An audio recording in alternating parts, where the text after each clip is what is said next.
Hey guys, I'm Zanny, an avid content creator and a Dauntless partner.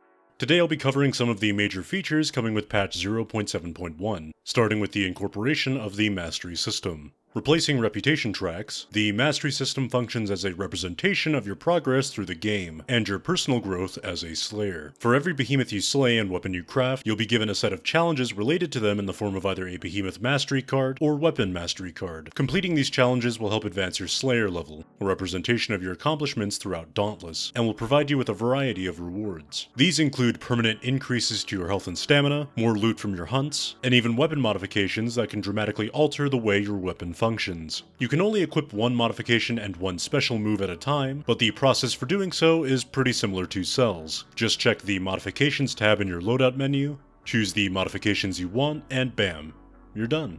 Unfortunately, these changes aren't global, and you'll have to manually set every modification and special into weapons that you either haven't used or haven't already changed. This is ultimately a very small inconvenience, as you'll find yourself experimenting with different modifications very frequently. Just keep an eye out. In short, the Mastery System allows for both new and veteran Slayers to sharpen their skills, and might even encourage you to try and master a weapon that you had previously neglected. These aren't the only changes coming to Dauntless, however, as 0.7.1 also introduces the Path of the Slayer, a series of critical changes to the progression system such as quests, hunts, and gear upgrades. Previously, specific hunts against certain behemoths could only be found by going to specific islands. For example, you would have to go to the Uncharted Reaches to fight Stormclaw, or to the Monstrous Verge to fight Cherog.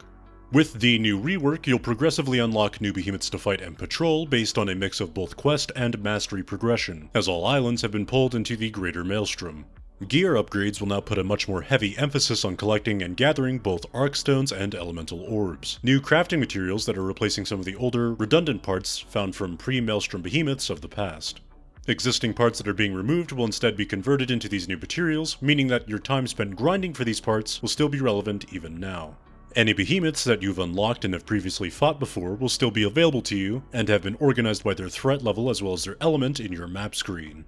Existing quests have been reworked to reflect the new changes to progression, and new tutorial cards have been added to better explain certain mechanics, ensuring that fresh Slayers get a firm grip on the tools available to them. Pre-Maelstrom and Maelstrom weapons are also being merged together into one singular track. For example, if you had a Nash Masher and a Rage Hammer, they'll be combined into a singular weapon, like the Raging Crash Hammer. This helps keep your upgrades focused and feel more meaningful, starting from level 1 all the way to level 15.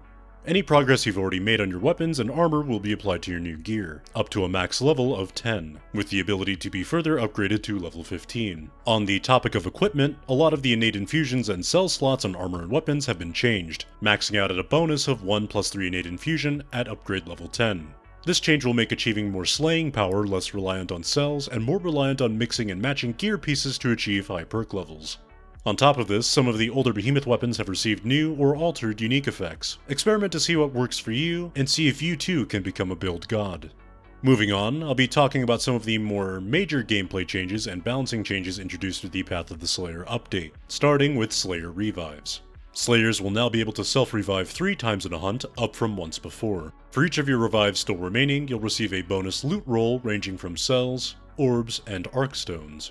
You can also gain an additional roll by purchasing the elite track of the Hunt Pass. Each death, however, will remove a bonus roll from your total, excluding the one gained from your Hunt Pass. This incentivizes Slayers to actively avoid dying, while rewarding Slayers who refine their skills with additional loot. It also helps to smooth out the progression curve, as Slayers will be more inclined to upgrade their gear as much as possible before taking on the next big threat available to them. Power and defense totals have been changed, and so is the math behind them. To keep things short and easy, it's much more important now than ever to match a behemoth's power total with your weapons and armor, in order to be as effective as possible.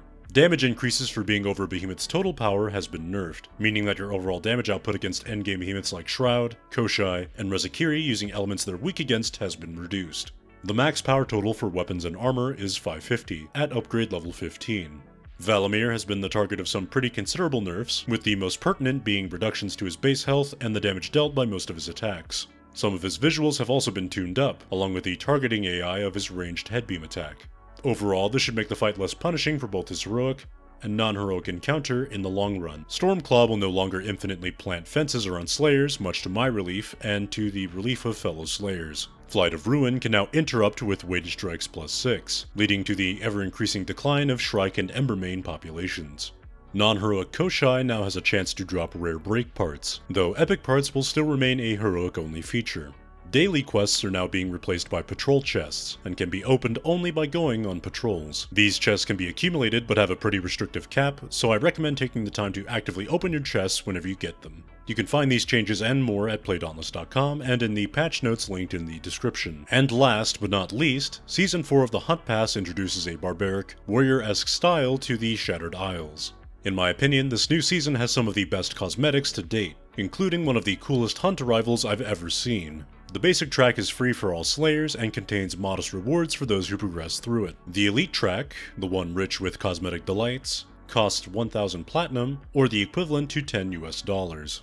Progress on the basic track will be transferred to the elite track at the time of purchase. So if you happen to hit Hunt Pass level 50 on the basic track, you'll receive all of the elite track rewards up to level 50 upon purchase. It's a nice way to gauge whether or not you'll be able to get the most out of the elite track without having to make an initial investment. Beyond time, that is. There are so many more changes that have been introduced with the Path of the Slayer update that it's almost overwhelming. I'm excited to see how veteran slayers and newer players will take to the new systems and the changes they've brought to the experience of Dauntless. To celebrate these changes, I will be giving away some of my flare codes that can be redeemed for my partner flare, with 5 being posted in the comments section each day until the 27th.